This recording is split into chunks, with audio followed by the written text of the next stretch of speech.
Hello students, तो अब हम देखने जा रहे हैं इक्विपोटेंशियल सरफेस। देखिए, ये पोटेंशियल का एक टॉपिक है, ये भी इम्पोर्टेंट है। तो होता क्या है पहले ये जान लेते हैं कि जैसे हमें पता है कि फॉर्मूला होता है पोटेंशियल का, वो होता है K टाइम्स के Q by R. R distance है, यानी कि जो अगर हम पॉइंट चार्ज के से अगर फील्ड की बात करें तो V क्या है, इनवर्सली प्रोपोर्शनल टू डिस्टेंस होता है। ठीक है, तो मान लीजिए हमारे पास कोई पॉजिटिव चार्ज है, तो इसके अराउंड अगर फील्ड की बात करें तो फील्ड लाइंस कैसे बनेंगी, आउटवर्ड डायरेक्शन में बनेंगी।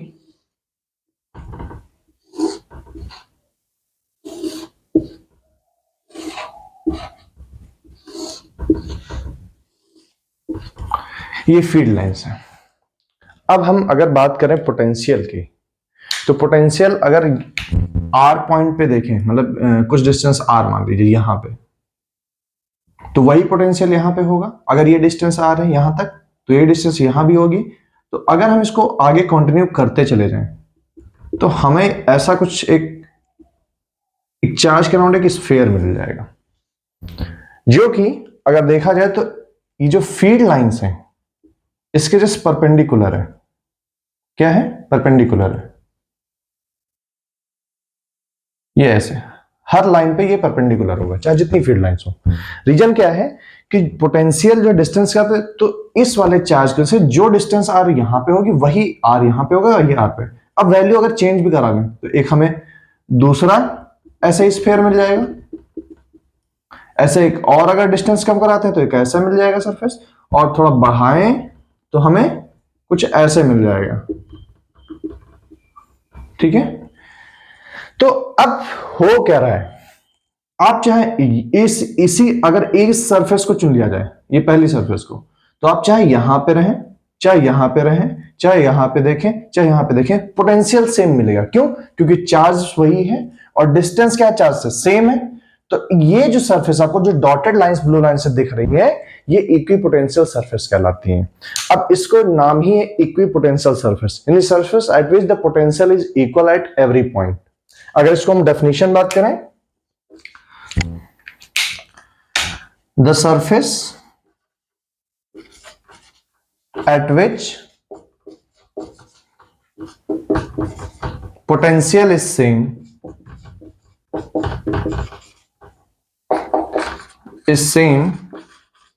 at every point on the surface.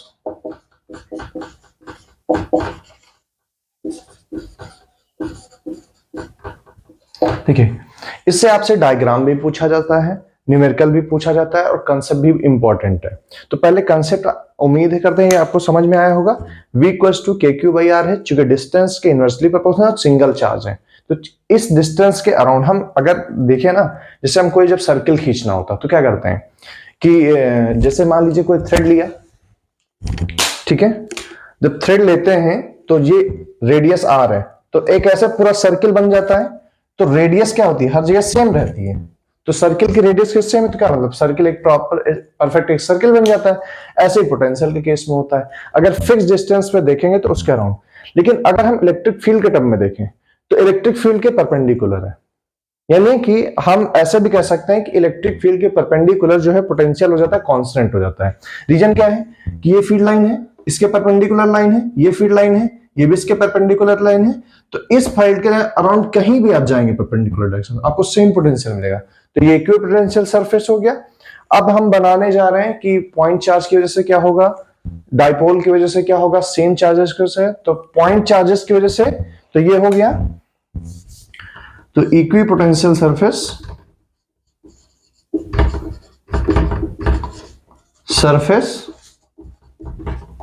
Due to point charge. अगर ड्यू टू पॉइंट चार्ज की बात करेंगे तो आप ये डायग्राम बनाएंगे। ठीक है, अब हम इसको मिटा दे रहे हैं। तो अब हमने जैसे अभी बनाया कि पॉइंट चार्ज कैसे, अब बना रहे हैं कि अगर field due to uniform field हो, तो अगर यूनिफॉर्म फील्ड है तो जाहिर सी बात है फील्ड हमारी फील्ड लाइन से ऐसे होंगी।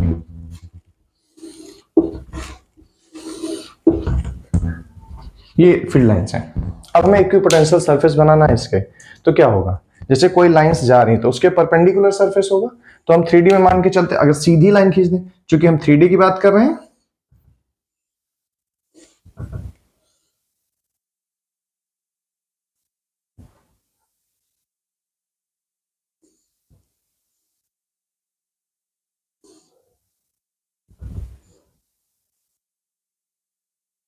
ठीक है, ये बन गया इक्विपोटेंशियल सरफेस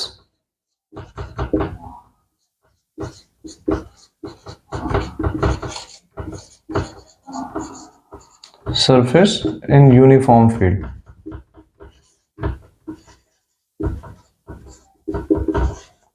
अब देखिए इसमें समझना क्या है कि फील्ड लाइन से फील्ड के परपेंडिकुलर एक सरफेस ले लीजिए, वही इक्विपोटेंशियल सरफेस हो जाएगा। अब हम बनाने जा रहे हैं कि जैसे दो चार्ज हैं बट सेम पोलैरिटी के हों, इन दैट केस आपका कैसे बनेगा, अगर सेम चार्जेस है तो पॉजिटिव पॉजिटिव, मान ली दो सेम चार्ज ले लिए तो बनेगा तो अराउंड इनका सर्किल ही बनेगा, ऐसे इसका भी सर्किल बनेगा, फिर डिस्टेंस बढ़ने पे एक और सर्किल बन जाएगा, इसका एक और सर्किल बन जाएगा, इसका भी एक और सर्किल बढ़ता चला जाएगा, इसका भी बढ़ता चला जाएगा। अब क्या होगा, जो अब यहां मान लीजिए इससे बड़ा सर्किल बनाएंगे तो लगभग लगभग कॉमन हो जाएगा, तो कुछ ऐसे बनेगा।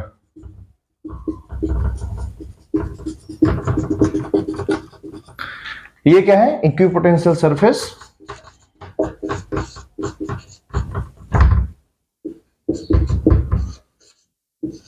Due to two same charge, ठीक है। तो ये एक और डायग्राम है, इसके बाद एक और डायग्राम है जो ड्यू टू हम इलेक्ट्रिक डायपोल बनाने जा रहे हैं। तो डायपोल बनाने के लिए क्या होता है, एक पॉजिटिव चार्ज होता है और एक नेगेटिव चार्ज होता है, ठीक है। तो होता क्या है कि अब इनके बीच में जो फील्ड लाइंस बनती है वो कॉन्ट्रैक्टेड बनती है, मतलब एक कॉमन लाइन से शो करते हैं, ठीक है। तो कुछ ऐसे, तो इस केस में ज्यादा कुछ नहीं है, आपको जैसे ये फील्ड लाइंस है, मैं बना दे रहा हूं पहले,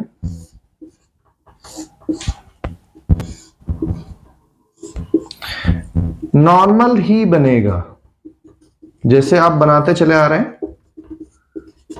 क्योंकि potential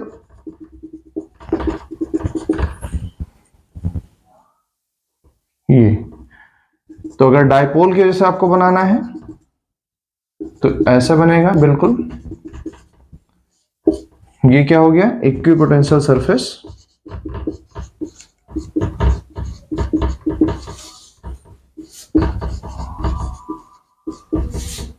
due to an electric dipole,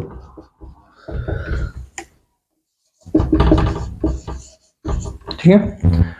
तो ये जो डायग्राम अगर आपसे पूछा जाएगा तो आप ये चार तक डायग्राम मैंने बना दिए हैं, due to point charge, due to uniform field, due to same charge, due to dipole, ये चार डायग्राम, इन्हीं में से अगर पूछा जाएगा तो इन्हीं में से कोई एक डायग्राम आपसे पूछा जा सकता है। दूसरा है कि हमने यहां पे बोला कि इलेक्ट्रिक फील्ड लाइंस के परपेंडिकुलर होता है आपका इक्विपोटेंशियल, मतलब पोटेंशियल सेम हो जाता है इलेक्ट्रिक फील्ड के परपेंडिकुलर। तो क्या इलेक्ट्रिक फील्ड और पोटेंशियल के बीच में कोई रिलेशन हो सकता है? बस ऑफ कोर्स हो सकता है, उसी को हम डिराइव करने आ रहे हैं। तो हम इसको मिटा दे रहे हैं, फिर हम रिलेशन डिराइव करेंगे इलेक्ट्रिक पोटेंशियल और फील्ड के बीच। तो हम रिलेशन डिराइव करने जा रहे हैं इलेक्ट्रिक फील्ड और इलेक्ट्रिक पोटेंशियल के बीच में। तो देखिए हम सबसे पहले इक्विपोटेंशियल सरफेस बना लेते हैं,